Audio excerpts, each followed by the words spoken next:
Good morning, good afternoon, good evening to everybody. And this is the webinar about annotations, Java annotations, which I covered a few weeks ago in the article on the blog.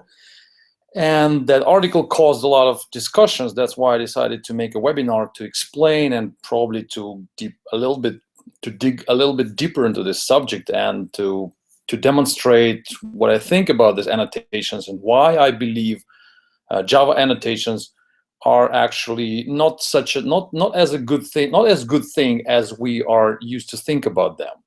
So I will show some code examples today. So in the article on the blog, I mentioned just 3 cases where annotations are used, and I try to demonstrate how these annotations are actually not a good thing to have in Java and why I think so. Today, I will show you now in this webinar, I'll show 8 cases. Instead of 3, I'll show more code examples, and we'll try to prove that in all of these cases, in all of these situations, Java annotations are not as good as we think about them. So let's just jump into the code and see what I have to show. So here's my code, and let's start right from here.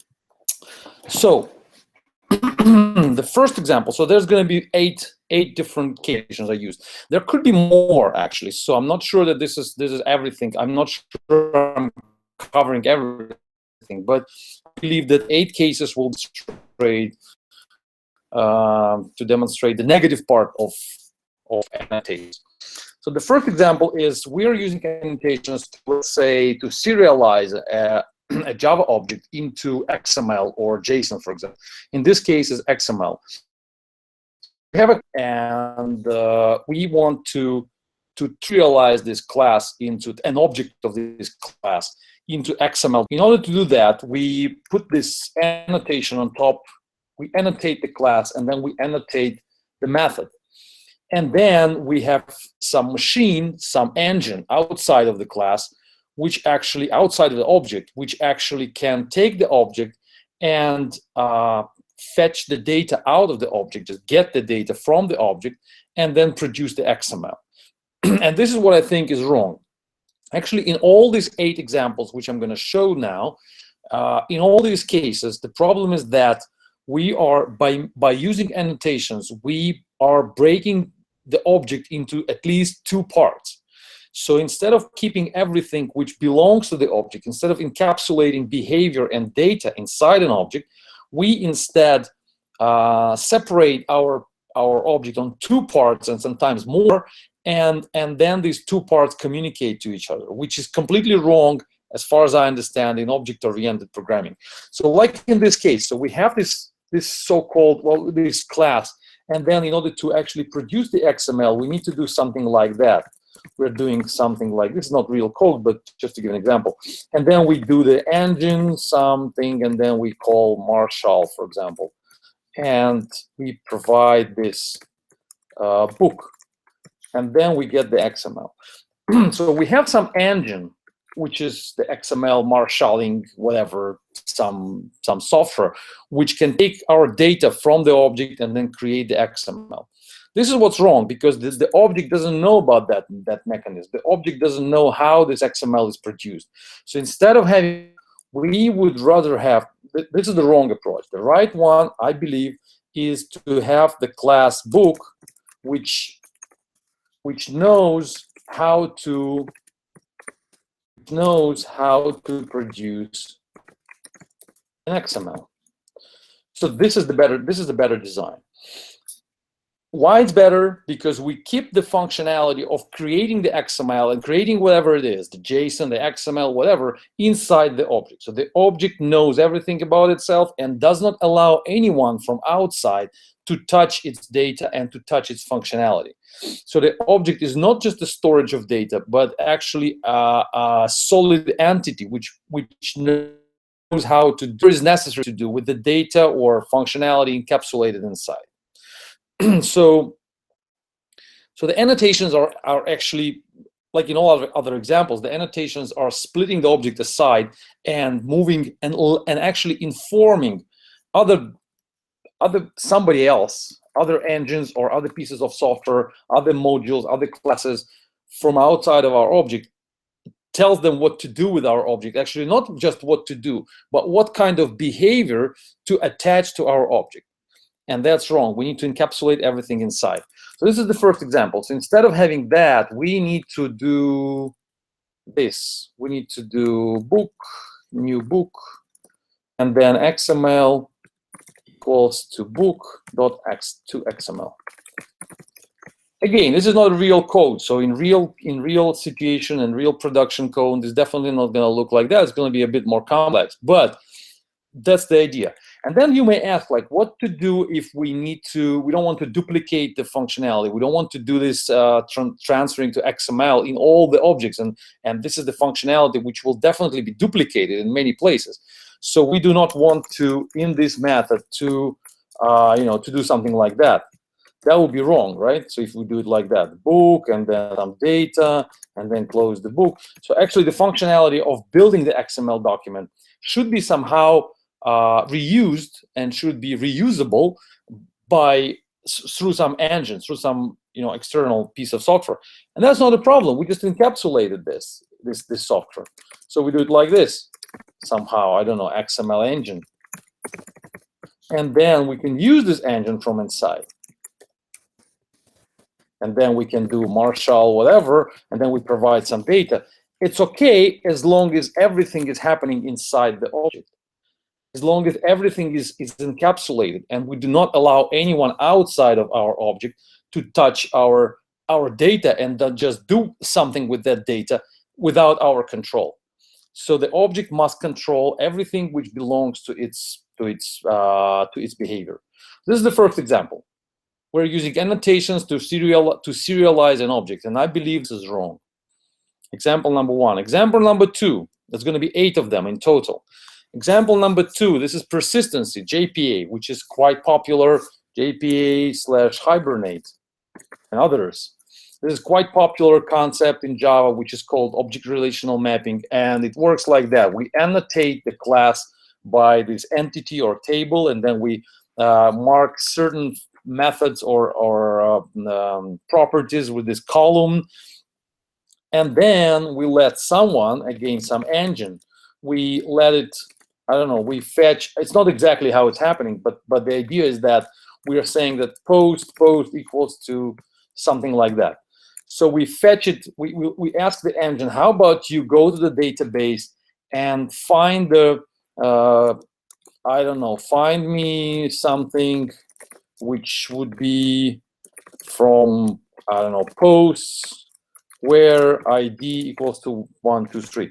So how about you go to the database, you find an object over there, you find a raw, you find this raw in the table, and then you return me the object which will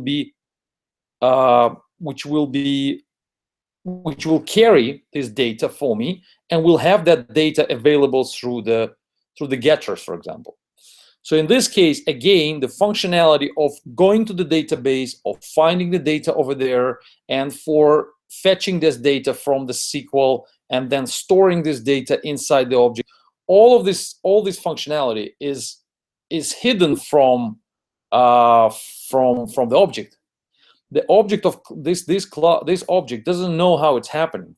It doesn't know how the database works. It doesn't know how this data were found, where this data were found. This object knows nothing. It's just a dumb, brainless bag of data, which the only thing which this bag of data can do is just to carry some piece of data, and that's it.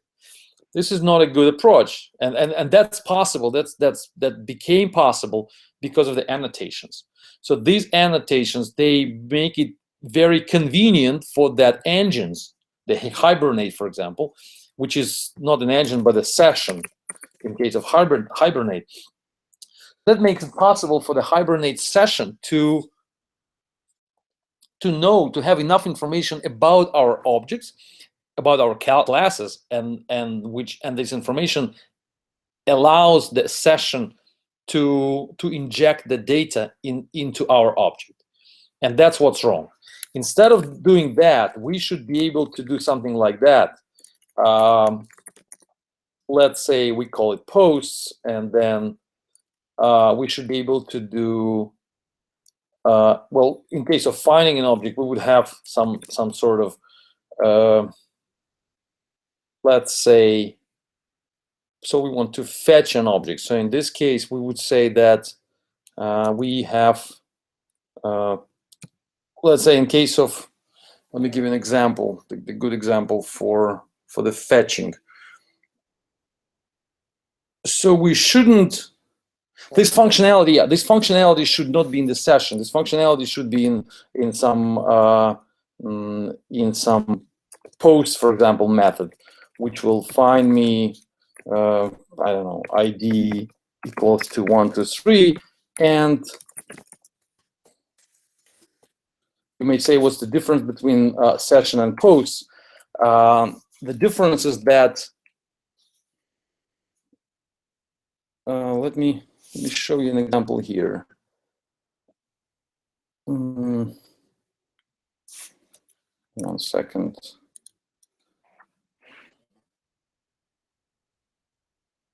So we are getting a collection of posts here, of posts here, right?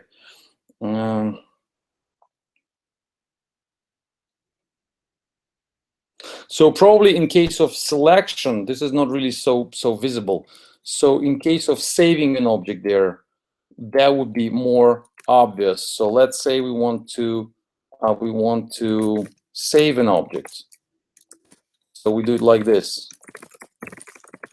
for example, and we give a title, new title, and then we are saying session save posts.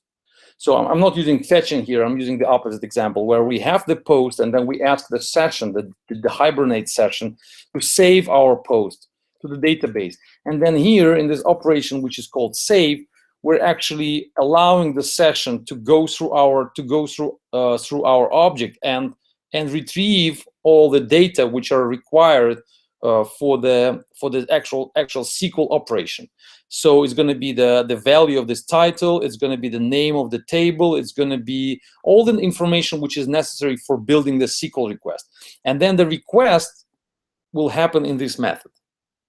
So it's not going to happen inside the post, it's going to happen inside the method, which does not belong to the post at all. So that's wrong. And the right way would be to do like this. This is the right way. Post, let's say, new title, and then give it the instance of PostgreSQL. And then we're just doing, let's say, save, for example. It's not a good example, but still. So in this case, the post, this class knows, the object of this class knows exactly how to do the saving operation inside itself.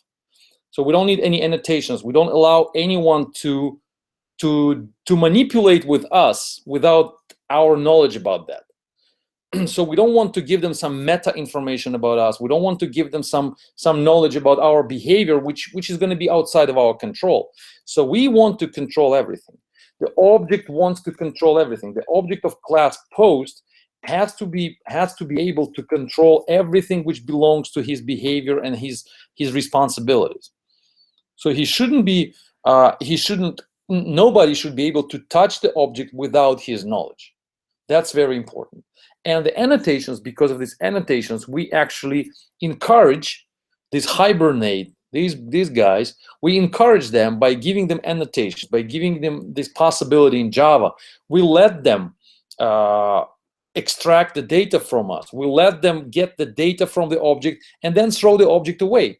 So in this case, we just give them, we give this session an instance of class post, but it's not really an object. It's just a basket of data. It's not an object which is responsible for the operations he's supposed to be responsible. It's not an object which actually abstracts some entity from the real world. It's not an object we may say that he is responsible for. He's a representative of a raw in a table in the Postgres database. We can't say that because he's not really a representative of anything. He's just a carry He's just a basket. He has a small bag of data which we carry from one place to another. And that's what's wrong. That's all happening because of annotations. So actually, in all these examples which I'm giving now, technically there's nothing is wrong about annotations. They do work. We can write the software with them. We can make it. It's quite useful. The code is, well, quite small, and you may say that it's easy to write it. It's all true. There is nothing technically wrong about annotations. But I'm trying to say that annotations conceptually make our code less object-oriented or completely not object-oriented, and they turn our objects into storages of data instead of being self-sufficient, solid, anthropomorphized entities which know what to do by themselves. So the problem is fundamental with the annotations. The annotations are technically very good instrument, but for procedural programmers. So if we are thinking procedural, like in terms of procedures, if we are procedural programmers, then annotations is a good tool for us.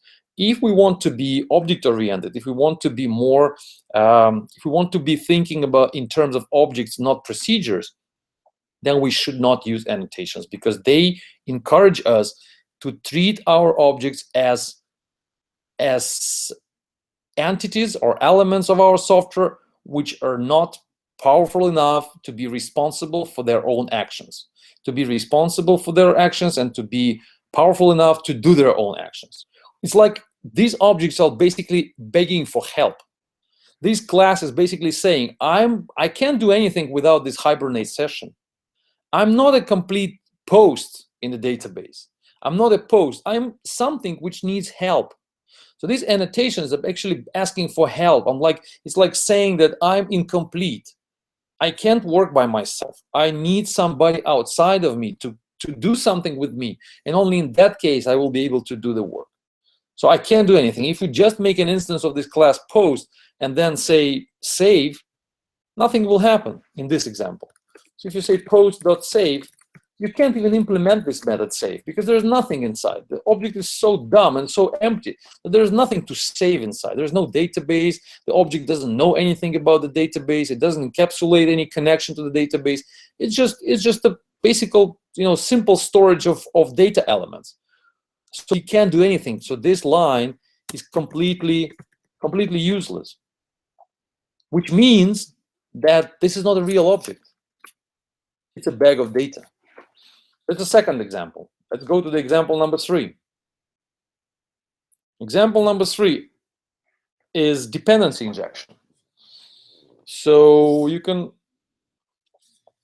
see how it works. So it's a class, probably you know what it is.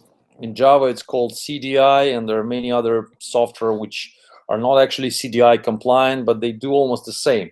So you create a class, let's say books, and then you say, you know what, I need an instance of class database, for example, in order for me to work, and then I annotate it with inject, which means that this is the information for somebody who will be making my class. So I can't do this anymore. Why I can't do this? Because it will be null in this case. If I just do it like that, if I just make an instance of class books, then this guy will be 0, will be null, will be nothing there, because it's not initialized by the constructor, because basically technically it's this. So if we do it like that, then by default the instance, the private property DB is not initialized by the default constructor, so it's nothing in there. But we put the annotations inject, and then, which means that now, from now on, we can do it like this. We can do new. We need to do this, some dependency injection container, whatever, and then we get from there, or fetch, or find, I don't know, it depends on the container. And then you say, give me books.class, for example. So build me the class, the instance, the object of class books, and then the container, that's the evil part. Remember in the previous examples, we had the hibernate engine, we had the the XML marshalling engine. So we always have somebody who is staying outside of our object and does something for us. So this is like a master or some almighty creature which says, you know what, you guys are too dumb to do your own work. I don't trust you. We don't trust you. You are just simple storage of plain data.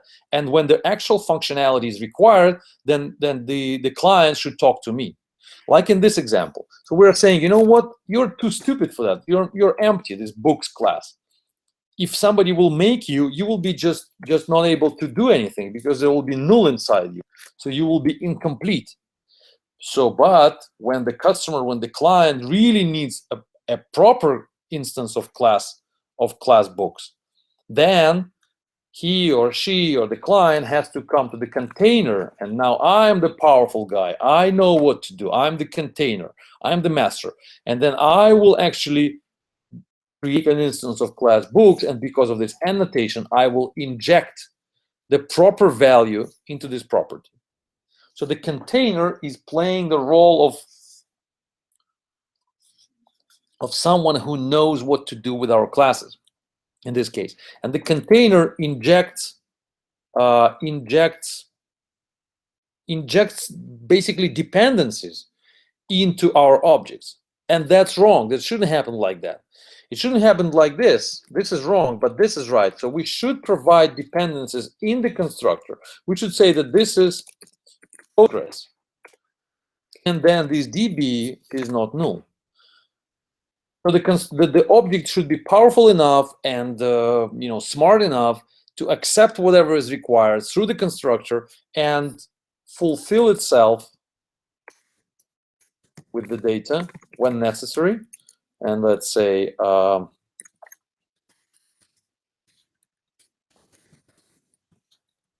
notice inject annotation. So this is the clean object. This is the proper object, the class.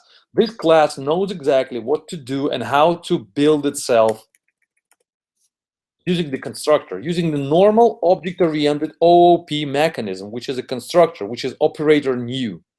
So by using this operator new, objects are supposed to be built. There shouldn't be any other mechanisms in OOP to build objects, just by using the operator new and constructors. So this inject annotation basically provokes these dependency injection containers to stuff our objects with the data. We can't do it without annotations, actually. So it's possible. It's possible to do exactly the same or close to that without using annotations, but it will be a little bit more difficult. So if there are no annotations in here, if we just remove this annotation, then the dependency injection container will have to guess what to inject and what not to inject. So it will be more difficult, and probably we will need to do some XML configuration and put this configuration like you do in the Spring framework. You create some XML configuration like you used to do that. Now we have annotations, but before there were like XML configurations, and we needed to create some file outside of this class and say, when you create the instance of class books, then you need to inject this and that. You need to inject these values and that values. Now we don't need that because we have annotations. But my point is that these annotations are only doing the evil part. They are provoking us to treat these objects like incomplete things. So this books object, the books class, is incomplete. It's like weak. It's not too smart. It's not powerful enough. It's not good enough for building objects, for making new objects. It's too stupid and we don't trust it. That's wrong. We should trust our objects. We should trust them to do everything they need to do without these dependency injection containers. Example number 4. Annotations in Java are used for giving hints or information, some extra information to the compiler or the IDE. I think that this is probably the most valid case for using annotations. So I'm not really against this case. So I think this is the one which is okay, mostly because Mostly because in this case, we do provide some really meta information. So this is the information which is really required for compiler, which stays completely outside of the scope of the scope of the software we're creating. So the compiler is something which is definitely and absolutely outside of our code. So that's why we're giving this information to the compiler. I would not say this is the perfect. This is how it should be in an ideal language. But in Java, I would say that this is not a big problem. So these types of annotations, I would leave and use and continue to use them, because like I said, they are not actually changing the way objects behave. They're not changing the way classes are designed. They're not changing the way how we treat these objects, and they don't turn our objects into any, they're not against object-oriented programming. They don't turn objects into data bags like all other examples. So this is, I would say, the valid case for using annotations, to give information to the compiler. So in this case, this is really true. This is really meta information. So this is example number 4, and I'm not against it. Example number 5. 1, 2, 3, 4, 5. That was example number 4. Now is the example number 5. It is not exactly the annotation, but this is sort of an annotation. You may have more annotations like that. You may create it. I haven't seen that before, but you may create something like that. For example, my name. And I would say this is the annotation for the documentation generating tool. So let's say we have a tool which goes through the code and collects this information and builds the documentation somewhere. So you may say that this is also the meta information for documenting our classes. But I would say no in this case, because this information, a much better way would be to create something like I don't know, something like that. So let the class, let the object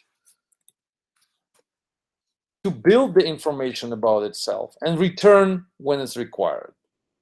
In this case, we give the object more flexibility, and we give our objects more power to build their own documentations. It will be just more flexible, because you will be able to change this information in runtime. You will be able to build this information, to get it from file, to get it from internet. So it's going to be way more flexible than just attaching the annotations. So annotations are pretty simple and not really powerful instrument in Java. They just stay with the class. They just are attached, and we basically cannot do any modifications to it. We cannot change them in runtime. It's really hard. It's possible, but that will require some bytecode modification. So it's not really easy to change the details you have inside the annotations. While here, this is just a normal programming, just a normal generation of some class, of some object of this class, and put the information we need there, and provide whatever is necessary for the documentation generating tools. So I would say that in that case, annotations are just not really elegant. So they are not breaking objects apart, but maybe you can say that even in that case, they break objects apart, because giving the information about who I am and documenting myself has to be my responsibility, has to be the feature I'm implementing if I'm the object. So I don't want to let some documentation generating tool to just collect the information about myself from annotations and then go somewhere and build text about who I am. So this is not really good. So it's like asking me, okay, give me your name, give me your I don't know, color of your eyes, and then I will go somewhere and and build a picture of you. I don't want that. I want to build a picture of me myself. So I want to build like my biography, to write it by myself. I want to describe myself. I want to be able to explain who am I. I want I want to be able to do that. I don't want anyone else to do it without me or instead of me, and then just say, you know what, we just documented this guy. We just collected some data about this guy, and now we explain who this guy is. It's better if I control that process and I document myself. So that's the case number 5. Case number 6, validating. This is the annotation, which is called not null, but there could be more of that. There's entire Java wait a second, Java validating API. Maybe I'm wrong about the name. Java validation API. Sorry, validation API. Yeah, I was a big fan of it. I was using a lot. I was using this validation API in like almost any project, but I stopped doing that a few months ago, maybe a bit more. So this is how it works. We just say, we just annotate one method, actually one argument in this object, and saying by this, we do not want this string to be null. Or maybe a bit more complex example, we can say this: we don't want name to be, let's say, we want name to be from 5 characters to 15 characters. So this is the regular expression here, and this pattern, this annotation says that when the string is provided, when the method is called, then somebody, remember this somebody thing, so this somebody has to check what is the name and has to reject it if the name doesn't match the pattern. So the question is, who is that somebody? Who is that somebody who's doing this validation? And why this somebody is not the object of the class book? Why we allow somebody else outside of us, outside of the method rename, somebody who is not here? Why do we allow somebody to do this validation for us? And we don't we want to control that? Don't we want to own this process? Don't we want to be in charge of this process? We do. We do want to be. We do want to be that we don't want to be in charge. We want to control how it's done. So we don't want, because in this case, in order to actually validate the object, it will look like this. Technically, it will look like this. Well, technically, this annotation, to make it implement, we need to, well, I'm using, in my case, in my projects, I was using aspect-oriented programming and the library which is called AspectJ. So this library is modifying the bytecode of the class book and injects this validation in front of the method rename in order to provide the functionality required. So this validation will happen, but it will happen only after the class is modified. But the point is that it will happen somewhere outside of the method rename. So there will be some code here which will start here and end there. So the code will actually wrap this method rename and do the validation. But we don't want that. We want to control that process. We want our object to be in charge of everything which belongs to it, of everything which is about us, about me as an object. If I'm the object book, I want to control it. I want to say if name matches the regular expression, this is how I want it to do. And then I throw exception. That's what I would like to see. You may say that, you know what, this is not really so compact, that this code with the just simple annotation is kind of more it's shorter, it's easier to write, and it's more convenient. But I'm saying that it's not really it's worse. It may look convenient, it may look more convenient, but in the long term it's worse, because we don't let our object to control what's going on. If you want to make it more compact, then you can do, I don't know, you can use some tools or some instruments. Let's say you can write, I don't know, you can use whatever you want to make it more compact. There are many libraries which will allow you to, for example, in this case, to check against the regular expression or whatever. But the point is that it has to stay inside your method. It shouldn't be outside. It should be outside the border of your object. Everything should be inside your object. In this case, you control what's going on. And in this case, the object is really solid, and the object is really is really the principle of single responsibility. This single responsibility principle is really obeyed, and we do follow this principle. Even though you may say that, no, this is not really about that, that single responsibility principle says that an object, let's say the method rename, has to do just one thing, and then in this case, the checking for the parameter is doesn't really belong here, so it has to be somewhere else.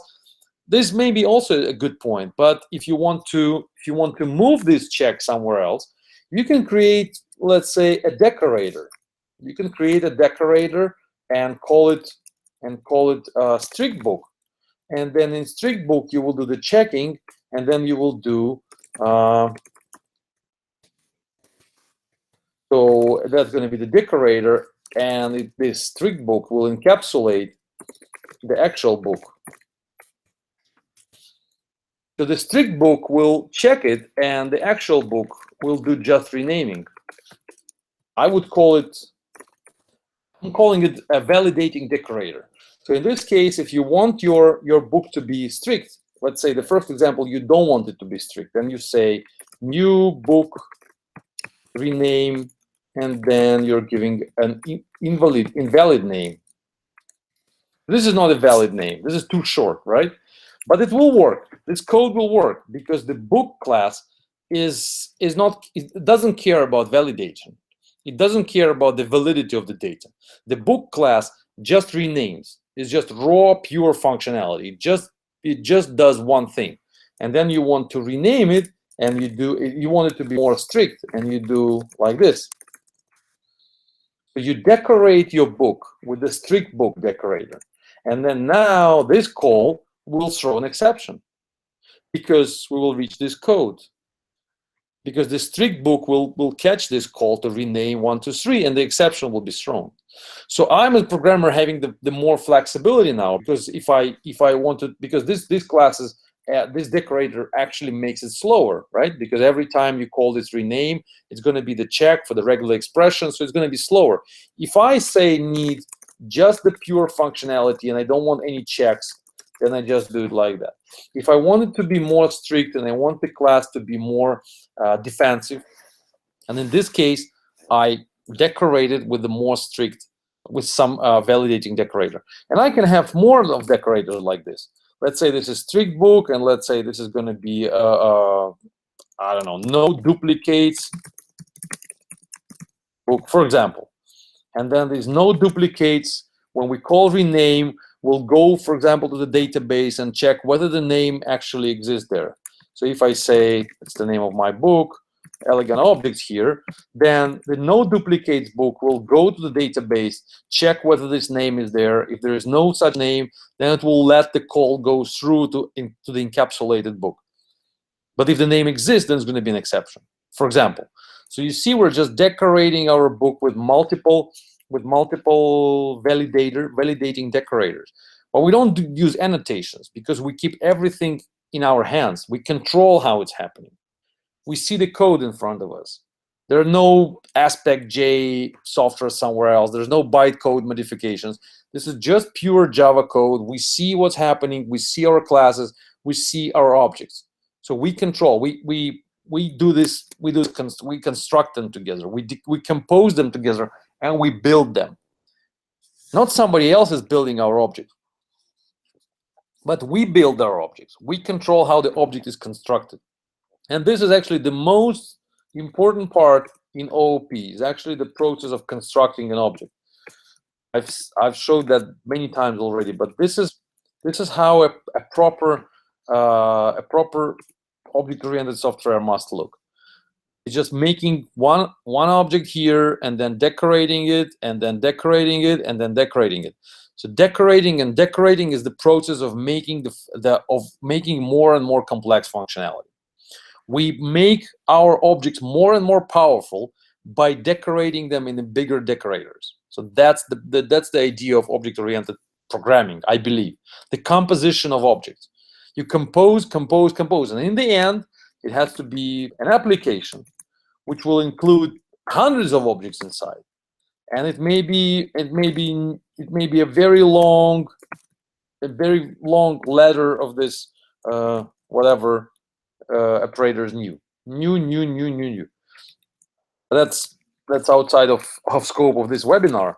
But still, I'm saying that the validating by annotation is wrong because there is some engine for the validating, some piece of software which we don't control, which stays somewhere else and validates our objects. It shouldn't happen. Object must control themselves. Object must be responsible for everything which is happening inside them. So no engines outside of them, no validating engines, no this Java validation API, which is again another, I believe, another mistake in Java.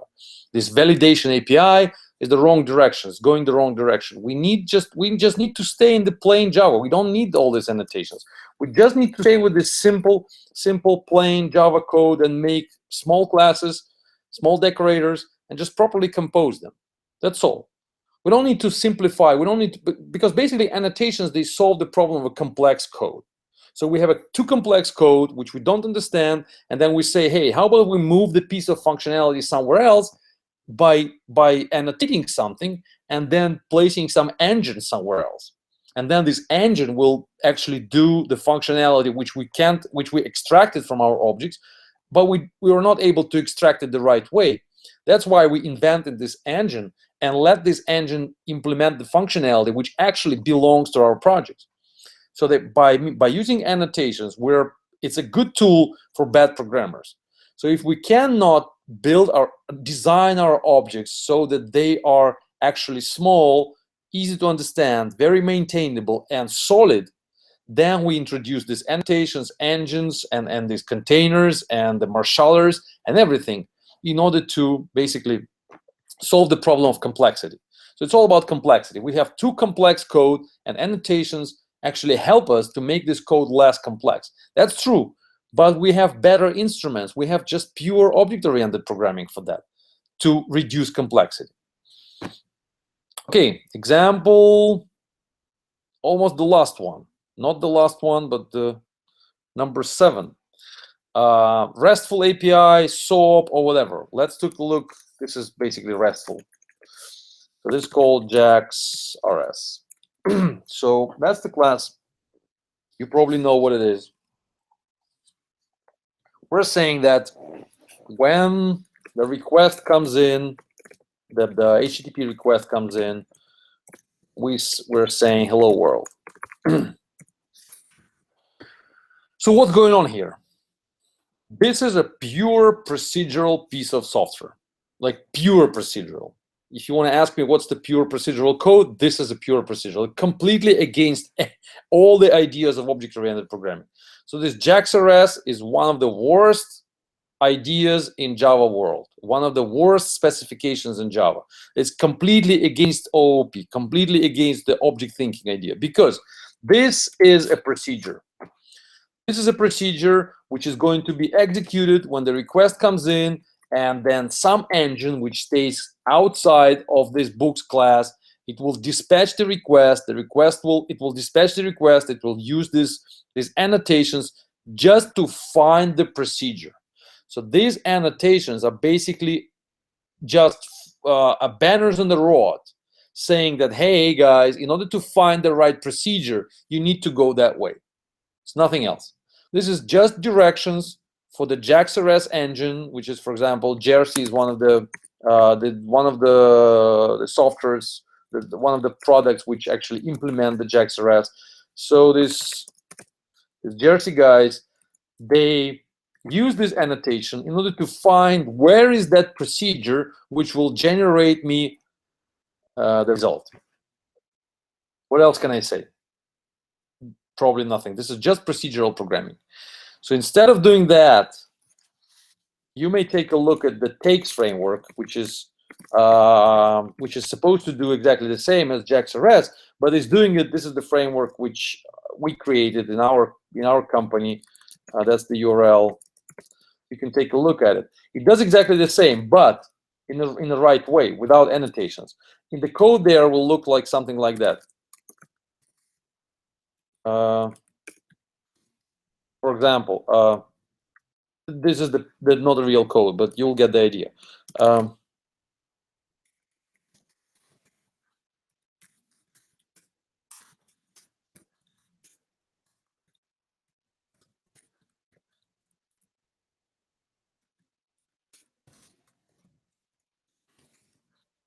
I think you follow my way of thinking. This is not the code you have in the tape framework, but the idea is exactly the same. So look, I'm saying if the path is /books, then please go in here. So here is the, let's say, web page. So I'm saying if the path is there, so this page will actually render something if the path is there. So this is a web server. Pay attention. This is the web server. This is the dispatcher. This is the guy. This guy is actually the one who knows what to do with the HTTP request and how to dispatch it. And this guy is another dispatcher, which also knows what to do with HTTP request. And this one is also knows what to do with HTTP request. But this one returns hello world. This one returns what this one returns. So this one, this is if path, is actually checking if the path is this one, then the request will go in. If it's not, then something else will happen. So the functionality of the web server stays in here. This class implements the functionality of dispatching HTTP requests to different directions. In this case, in the previous example, where is the web server? Can you show me? We don't know. Who is dispatching the request? We don't know. So what does this class is doing? Nothing. It's completely dumb, brainless storage of procedures. It can't dispatch HTTP request. It can't understand the path of what's going on. It doesn't do anything. If we remove this stuff, it's going to be just a simple plain procedure which returns hello world. There's there's no this in here. That's why I'm calling it a procedure. There's no big difference between this. We can call it static actually, because it doesn't belong to the object. There's no object in here. This object is never instantiated, basically. Well, it is instantiated by Jersey, and then Jersey injects some stuff in there, but they're just abusing the idea of object-oriented programming. This JAX-RS is a total abuse of object-oriented programming kind of concept. Totally. They make an instance of this, and then they inject some stuff in there, and then they call a procedure which is supposed to use some data which is injected into the object before. But this is not how objects should work. The object has to be responsible for everything which belongs to his area of responsibility. Here it is.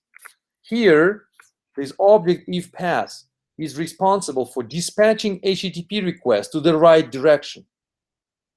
If you ask me where's the web server, here. If you open this class, you will see that the web server is right there. The dispatching of requests and selecting which way to go, left, right, and actually checking where this /books is in the path, it's right here. It's implemented right here. Not somewhere in this Jersey software which you will spend days to find how it works. You just click in here and you will see exactly how it works inside. Because this object just depends, it does everything which it has to do without relying to anyone else. So again, because of the annotations, these annotations encourage us to break the object apart, to have some functionality, basically like very little functionality in here, and then a huge piece of functionality of dispatching HTTP requests and forwarding them, and checking whether the media type is right, and then the checking what's the HTTP method, and everything is implemented somewhere, we don't know where. It's completely outside of our control. We just don't know where it's done. So that's why I'm calling these objects as just dumb storage of procedures. That's it. That's the last example. Not that's it, but this is the last example which I wanted to show. Probably it's 50 minutes already. Sorry for taking so much time, but this is the last thing I wanted to show. So this is the one which I implemented myself. It's from my library, which is called JCabby Aspects, which I implemented a few years ago, and now I understand that this was not the right way to do it. So let's say we have a method load, which is supposed to just open the connection and get the content from the internet, from some web page. And then we have the annotation, which says that if the load, this function load, actually throws some exception, the IO exception, for example, then the annotation says that we need to try again. We need to try again, and you can say it like this: you have to make 5 attempts. So if you cannot load, if the exception is thrown, don't throw it right now. Make at least 5 attempts before actually throwing an exception. This is very convenient. I'm using this annotation a lot in my code. This is very convenient, but this is wrong. Again, why it's wrong? Because the functionality of retrying is outside the object. So the object of class foo doesn't know how to retry. This functionality stays in some engine, in some other class, in some other procedure or whatever, some method somewhere, and I don't know where. I can't control it. So again, my class is split apart. So my class is basically the functionality of my class, the functionality of my feature, which is loading the page from the internet, stays in 2 different places. In one place is here. That's 50% of the functionality, and another 50% of the functionality is somewhere. I don't even know where. To find it out, I will need to to really understand how this annotation works and who actually hooks to this annotation, who actually implements that retry feature. And to find it out, that will take time. But the problem is that the project is not solid. The object is not one thing. An object is something which is split apart on pieces. And if you say, I also have another annotation which is called loggable. For example, let's say I want to log every call to the load. So this one means that some piece of functionality is in one place. This means that another piece of functionality is in another place. So we already have 3 places where the functionality of one feature is implemented. And that's completely against the idea of object-oriented programming, of encapsulation. Everything should stay inside the object. Everything should be encapsulated. You may say that there could be a duplication of of code, because we will have to implement this retry on failure here, and then we will have this try, and then a catch, and then if it doesn't work, then we retry. It's going to be like wait for a few seconds or whatever. So there's going to be some functionality which we will have to duplicate in many places. Yeah, that's true. But in order to resolve this, in order to remove this duplication, there are other instruments. You can check the blog article, and you will see that there are many instruments for that. Not many, but a few instruments which you can use. But not splitting an object into parts and implementing the functionality in different places. That's what is the problem. So I basically finished with that. So that was it. Let me check whether there are any questions for 1 sec. Oh yeah, so we have some questions here.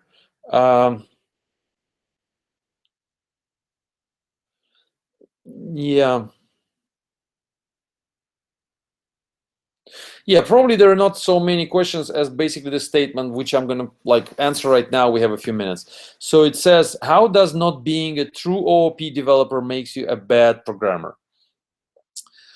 So the question is the question is valid. So basically, this is what most of readers on the blog are saying about that. They're saying that why do we need to be truly OOP programmer? Why do we need to follow this this principle of these ideas of really truly object-oriented thinking? Why can't we just be pragmatic? And like in the examples I showed, just put the annotations there because it's so convenient, it's easy, and they basically work. I only can say that technically you can be pragmatic. Yes, you can just do whatever works. You can write procedural code. You can be procedural. But I believe that on the long term, the procedural approach and the pragmatic approach, where you just do whatever works, leads to the code which is difficult to maintain. That's the most important thing in this, everything I'm discussing on the blog and in my book and these webinars, is the problem of maintainability. So I believe that it's very important now for all of us is to focus on how our code is maintainable. So how easy it is for us to fix the code, to improve it, to refactor it in a month, in a year, in later after it's written by somebody else, not by me. So if the code is procedural, it's just more difficult to maintain it. Like in this annotations example, for let's say. So if you use annotations, you break objects into parts.